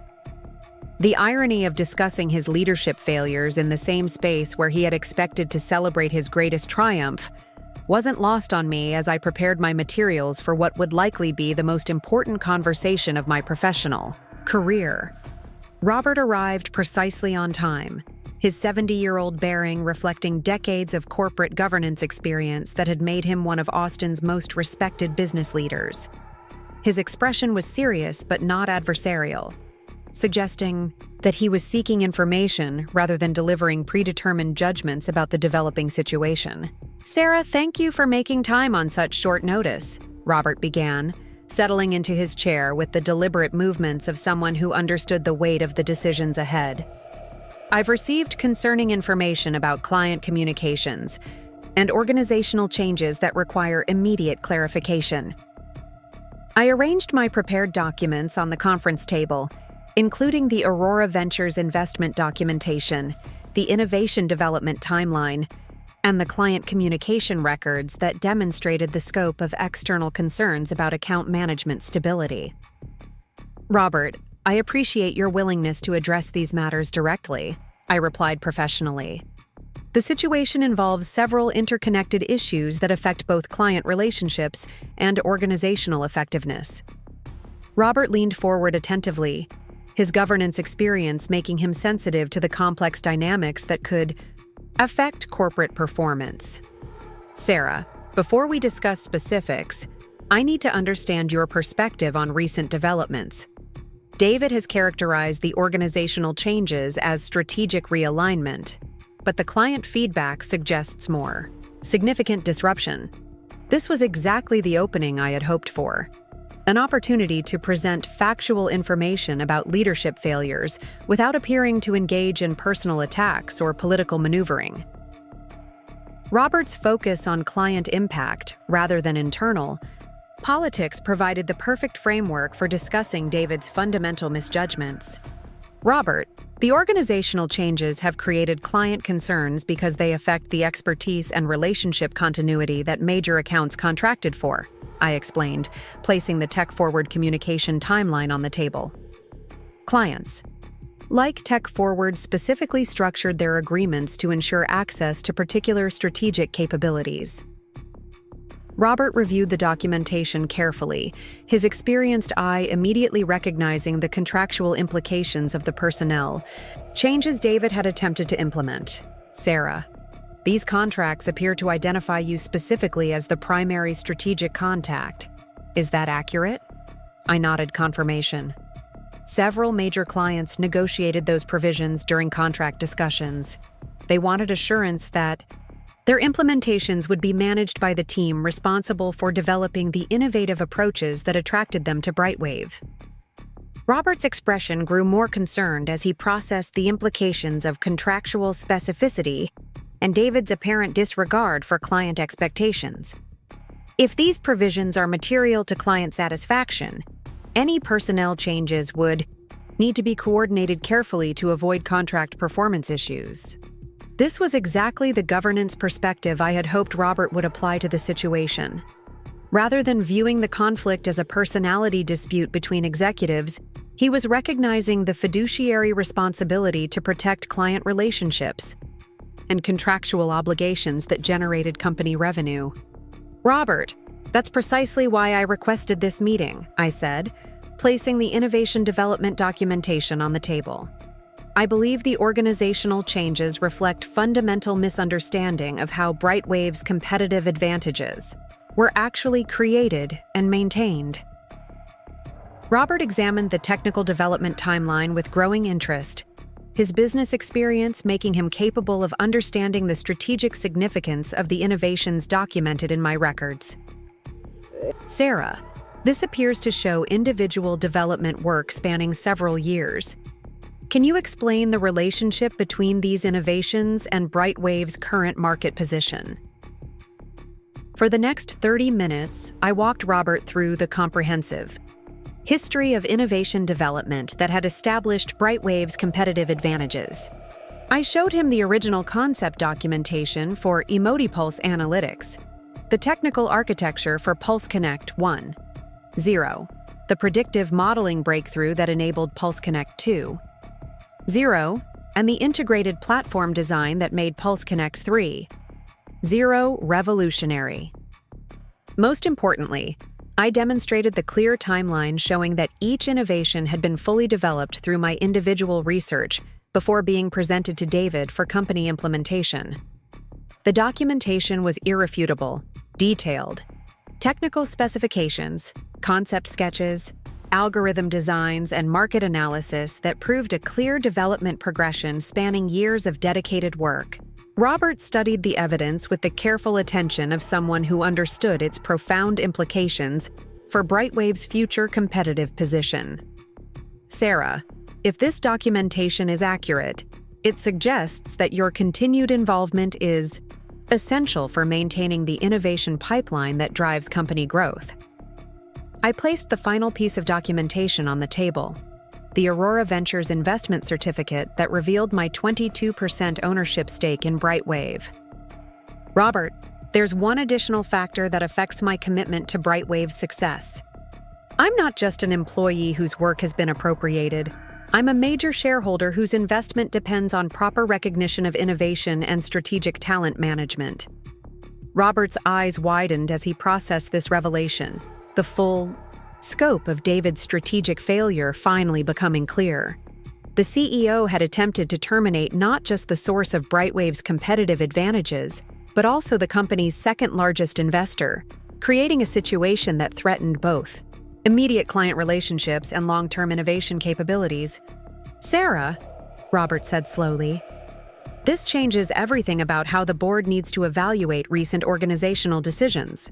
We have a fiduciary responsibility to all shareholders, and if David's personnel choices are threatening the interests of a major investor, that requires immediate board attention." The transformation in Robert's demeanor was complete. From seeking information about client concerns to recognizing a corporate governance crisis that required emergency intervention. David's attempt to eliminate me had instead exposed fundamental leadership failures that the board couldn't ignore without violating their own fiduciary responsibilities. "Robert, my goal isn't to create internal conflict or seek personal vindication," I said carefully. "I want BrightWave to succeed by properly recognizing the innovations that created our competitive advantages and ensuring that strategic decisions are based on objective performance rather than personal relationships." Robert nodded approvingly, his governance experience making him appreciate leadership focused on institutional success rather than individual grievances. "Sarah, based on what you've shown me, I believe an emergency board meeting is necessary to address these issues before they affect more client relationships or compromise our competitive position." The afternoon meeting concluded with Robert's commitment to convene the full board within 48 hours to review the documentation I had presented and evaluate the leadership decisions that had created the current crisis. David's poorly conceived termination plan had triggered exactly the kind of governance scrutiny that his pattern of credit appropriation and strategic failure couldn't withstand. As I prepared to leave BrightWave's headquarters that evening, the transformation of my position within the organization was remarkable to contemplate. Less than 24 hours earlier, I had been a director-level employee whose contributions were systematically minimized and whose professional future was threatened by executive politics. Now I was a major shareholder whose documented innovations and client relationships made me essential to the company's continued success. David Thompson had spent years building his professional identity on the foundation of my unrecognized work. His attempt to eliminate me while claiming credit for my latest innovation had instead triggered a comprehensive examination of his leadership effectiveness that would likely result in fundamental organizational change.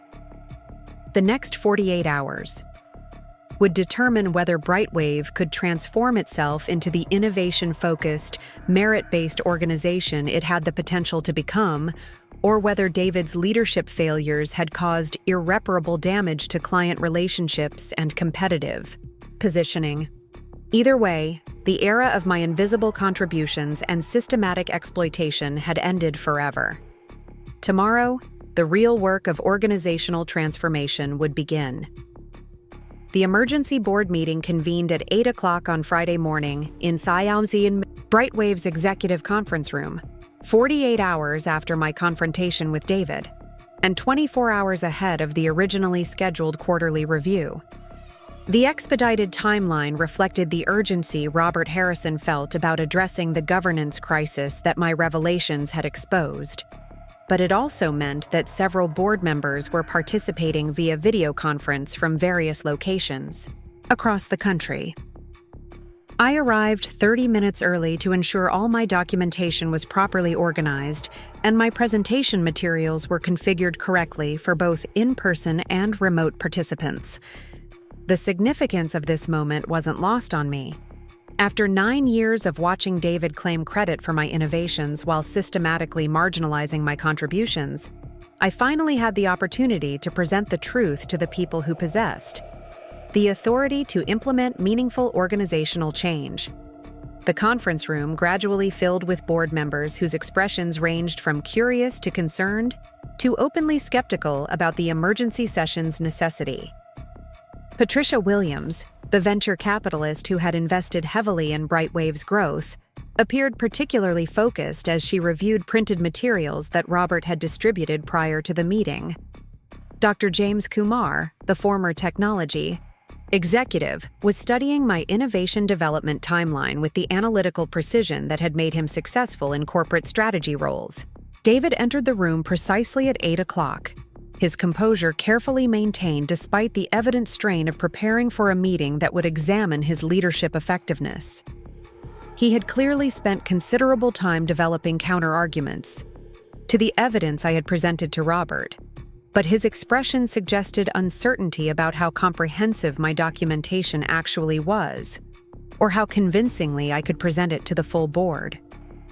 "Good morning, everyone," Robert began, calling the meeting to order with the gravity appropriate for an emergency session.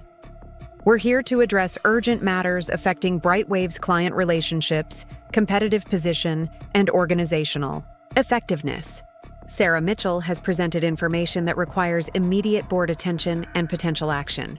The formal introduction established the meeting's serious nature, while positioning my presentation as a response to governance concerns rather than personal grievances.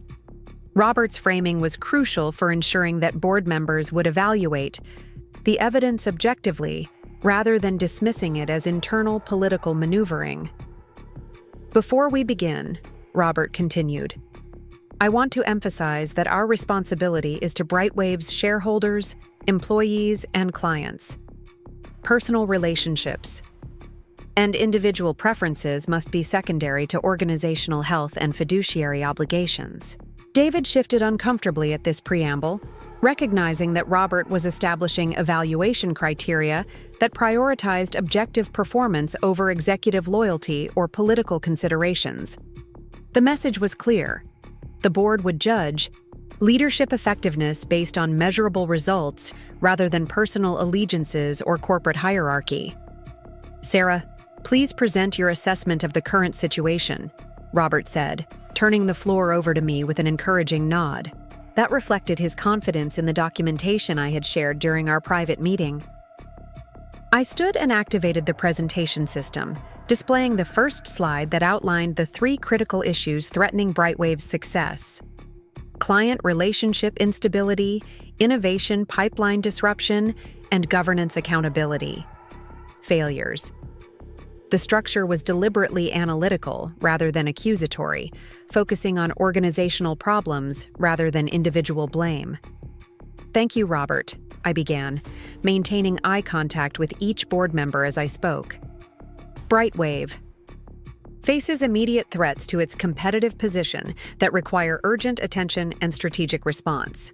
These threats stem from recent personnel decisions that have compromised client confidence, jeopardized our innovation capabilities, and raised serious questions about leadership judgment.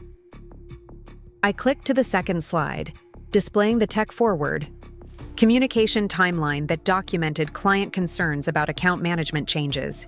Our largest client, representing 32% of annual revenue, has expressed serious concerns about personnel transitions that affect their contractual expectations and implementation success. Patricia Williams leaned forward with evident concern. "Sarah, can you quantify the potential revenue impact if TechForward loses confidence in our service delivery?" It was exactly the kind of financially focused question I had anticipated from a venture capitalist whose primary concern was protecting her investment returns.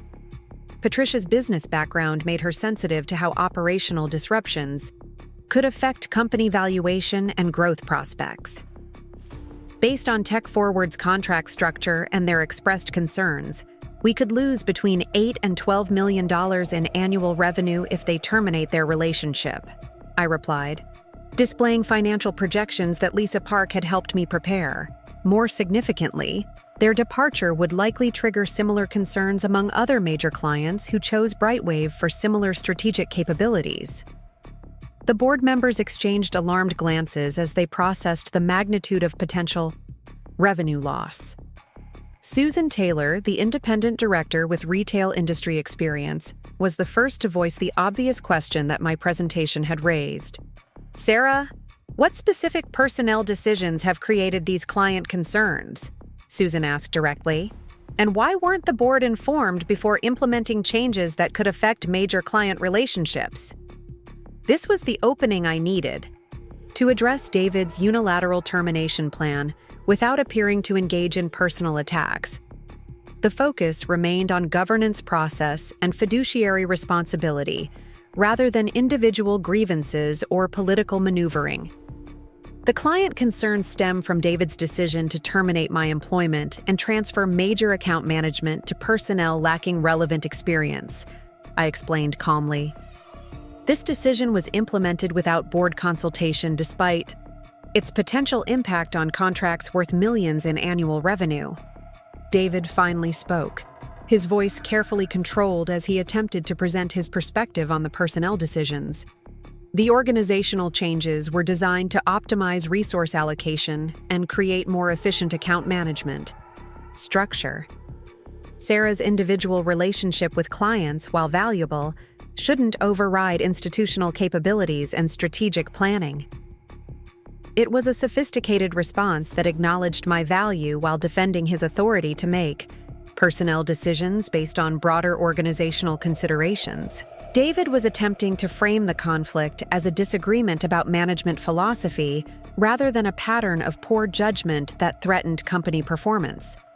Dr. James Kumar, with his technology industry background, asked the crucial follow-up question that David's response had invited. "David, can you explain how transferring major clients to less experienced personnel creates more efficient account management? What specific capabilities does Tyler Brooks possess that justify managing our largest client relationship?" David's composure wavered slightly as he realized that board members weren't going to accept generalizations about organizational efficiency without specific justification for his personnel choices. Tyler's lack of relevant experience was difficult to defend when directly challenged by directors who understood technology sector requirements.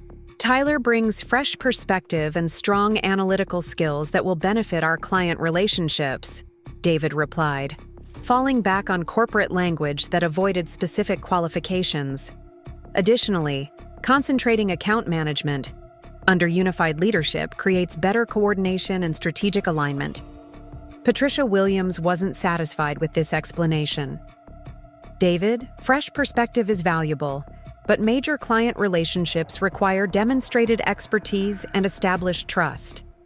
What specific experience does Tyler have with predictive customer engagement or artificial intelligence platforms? The question exposed the fundamental weakness in David's personnel strategy. Tyler's appointment was based on personal loyalty rather than professional qualifications. David couldn't provide compelling evidence of Tyler's relevant expertise because none existed. Tyler's background in strategic consulting provides him with transferable skills for managing complex client relationships, David responded, though his voice lacked conviction. We believe his analytical approach will complement our technical capabilities effectively. I remained silent during this exchange, allowing David's inadequate justification to speak for itself, while board members recognized the disconnect between his claims and the reality of what major client management actually required. The contrast between his vague corporate language and the specific technical expertise needed for BrightWave's success was becoming increasingly apparent. Robert moved the discussion forward by addressing the innovation development documentation I had presented during our private meeting. Sarah, can you explain for the full board how BrightWave's current competitive advantages were actually developed? This was the moment I had been preparing for since my first innovation was appropriated 7 years earlier. I displayed the comprehensive timeline showing the development progression from EmotiPulse Analytics through PulseConnect 3.0, with detailed documentation proving my individual contribution to each breakthrough. BrightWave's market leadership is built on a series of innovations that I developed through individual research conducted outside company time. I began, walking the board through the technical specifications, concept designs, and strategic frameworks that had established our competitive position. For the next 20 minutes, I presented irrefutable evidence of my role in creating every major innovation that had driven BrightWave's growth. The documentation included original concept sketches with timestamps, algorithm development notes, market analysis reports, and implementation strategies that predated David's public presentations by months or years. The board members studied the evidence with growing amazement as they realized the scope of innovations that had been attributed to David's leadership, but were actually the product of my systematic research and development work. Dr. Kumar was particularly engaged with the technical specifications, his engineering background allowing him to appreciate the sophistication of the approaches I had developed. Sarah, this documentation suggests that you've been the primary source of BrightWave's technological advancement for nearly a decade, Dr. Kumar observed. Is that an accurate assessment? I nodded confirmation while maintaining professional humility. I've been fortunate to develop innovations that aligned with market needs and client requirements. The success of these platforms reflects both individual research and the collaborative implementation efforts of talented colleagues like Michael Chen. David attempted to interject with his standard explanation about collaborative innovation and institutional development, but Patricia Williams cut him off with a sharp question that went to the heart of leadership accountability. David, if Sarah developed these innovations individually, what specific role did you play in their creation beyond presenting them publicly? Patricia asked directly. And why were these contributions not properly acknowledged in company communications or industry presentations? David's expression grew defensive as he realized that his pattern of credit appropriation was being exposed to the very people whose confidence he needed to maintain his leadership position. Innovation in corporate environments is always collaborative. Patricia, individual contributions are important, but they need to be integrated with strategic vision and market positioning to create business value. It was the same rationalization he had used to justify appropriating my work for years. but it sounded hollow when presented to board members who could see the comprehensive evidence of individual innovation development.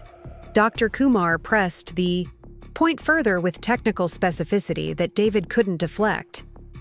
David, the documentation shows detailed algorithm specifications and platform architecture that require deep technical expertise, Dr. Kumar noted. Can you explain your specific contributions to these technical innovations? The silence that followed revealed everything the board needed to know about David's actual role in developing the innovations he had claimed as strategic breakthroughs. He possessed neither the technical knowledge to contribute meaningfully to platform development nor the analytical framework to understand the market positioning that made these innovations successful. Robert decided to address the final revelation that would completely transform the board's understanding of the situation. Sarah, there's one additional factor that affects how we evaluate these organizational decisions. Can you explain your relationship to Aurora Ventures? I placed the investment documentation on the conference table, copies of which had been distributed to all board members prior to the meeting. I am the principal owner of Aurora Ventures, which holds a 22% equity stake in BrightWave. I have been the company's second-largest shareholder for the past 4 years. The reaction was immediate and profound. Board members who had been viewing this as a personnel dispute suddenly realized they were dealing with a major shareholder whose investment was being threatened by executive leadership failures. The governance implications were staggering. David had attempted to terminate the company's primary source of innovation, who was also its second-largest investor. Susan Taylor was the first to articulate the obvious concern. Sarah, this means David's personnel decision threatened not just client relationships and competitive position, but also the interests of a major shareholder. That raises serious questions about fiduciary responsibility and governance process. Patricia Williams looked stunned as she processed the investment timeline and realized that Aurora's strategic guidance over the past 4 years had actually been coming from me. Sarah, Aurora has been one of our most insightful investors, providing strategic advice that consistently aligned with market opportunities. You've been shaping our strategic direction from both inside and outside the organization. The revelation explained years of seemingly prescient investment guidance that had helped BrightWave navigate competitive challenges and capitalize on market opportunities. Board members were realizing that their most valuable strategic input had been coming from the employee whose contributions David had been systematically minimizing. David's position was now completely untenable. He had attempted to terminate the source of BrightWave's competitive advantages, the manager of its largest client relationships, and the company's second-largest shareholder. The combination of factors created a governance crisis that the board couldn't ignore without violating their fiduciary responsibilities. This is highly irregular, David said finally. His voice strained as he grappled with the complete reversal of what he had believed was his position of strength. Sarah's dual role as employee and major shareholder creates obvious conflicts of interest that should have been disclosed earlier. Robert responded with the measured authority of someone who had reviewed the legal documentation thoroughly.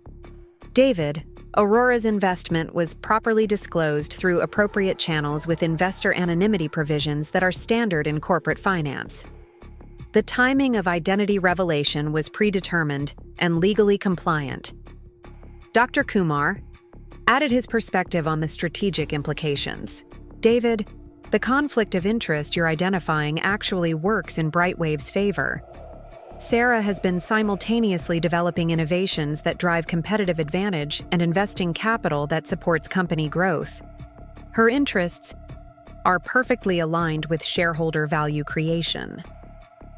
The board discussion continued for another hour, with members asking detailed questions about client relationships, innovation development processes, and the financial implications of various personnel decisions. Every line of inquiry reinforced the same conclusion. David's leadership approach was threatening BrightWave's fundamental sources of competitive advantage. Patricia Williams finally articulated what had become obvious to everyone in the room. Based on the evidence presented, it appears that David's personnel decisions would have damaged client relationships, disrupted our innovation pipeline, and harmed the interests of major shareholders. This suggests a fundamental failure of leadership, judgment that requires board intervention. The formal motion came from Dr. Kumar, seconded by Susan Taylor.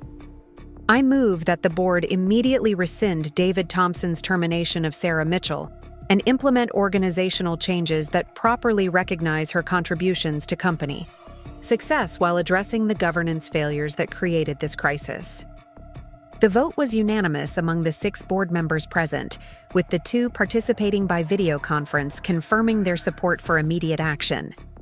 David abstained, recognizing that his position was no longer defensible, and that continued resistance would only further damage his professional reputation. The remainder of the meeting focused on implementing organizational changes that would prevent similar governance failures while properly recognizing the contributions that had driven BrightWave's success. I was promoted to Chief Innovation Officer, with executive committee membership and direct authority over all technology development initiatives. David would remain as CEO, but with significantly reduced authority over personnel decisions and strategic direction. More importantly, the board established new governance protocols requiring consultation before any personnel changes affecting major client relationships or key technical personnel. The changes represented a fundamental shift toward merit-based leadership and transparent recognition of individual contributions. The weeks following the board meeting were transformative for BrightWave's organizational culture. Tech Forward's concerns were immediately addressed through enhanced service commitments and technical guarantees that reinforced their confidence in our partnership. Other major clients received similar assurances about continuity and expertise, stabilizing relationships that David's personnel decisions had threatened. Tyler Brooks was reassigned to administrative responsibilities more appropriate for his actual qualifications, with major client relationships remaining under my direct management. The relief among technical staff was palpable as merit-based. Recognition replaced political favoritism in personnel decisions. Most significantly, the innovation pipeline that had stagnated under David's leadership philosophy was revitalized through proper attribution of contributions and resources for continued development. Michael Chen was promoted to lead technical, architect with authority over platform development decisions. Jennifer Rodriguez assumed expanded responsibilities for ensuring that client contracts properly reflected service capabilities and personnel expertise. The industry recognition that followed was both validating and surreal after years of invisibility. Technology publications featured detailed profiles of my innovation development process, with journalists expressing amazement that such sophisticated platforms had been created through individual research rather than large corporate development teams. Speaking engagements and consulting opportunities multiplied as companies sought to understand how systematic innovation could be cultivated within their own organizations. David gradually adapted to his reduced authority, though his resentment remained evident in staff meetings and strategic discussions. His professional network within Austin's technology community had been significantly damaged by revelations about his leadership approach, limiting his career options while my reputation for innovation and integrity opened new possibilities. The financial results spoke for themselves. Client retention improved dramatically once personnel stability was assured, and technical expertise was properly aligned with account management responsibilities.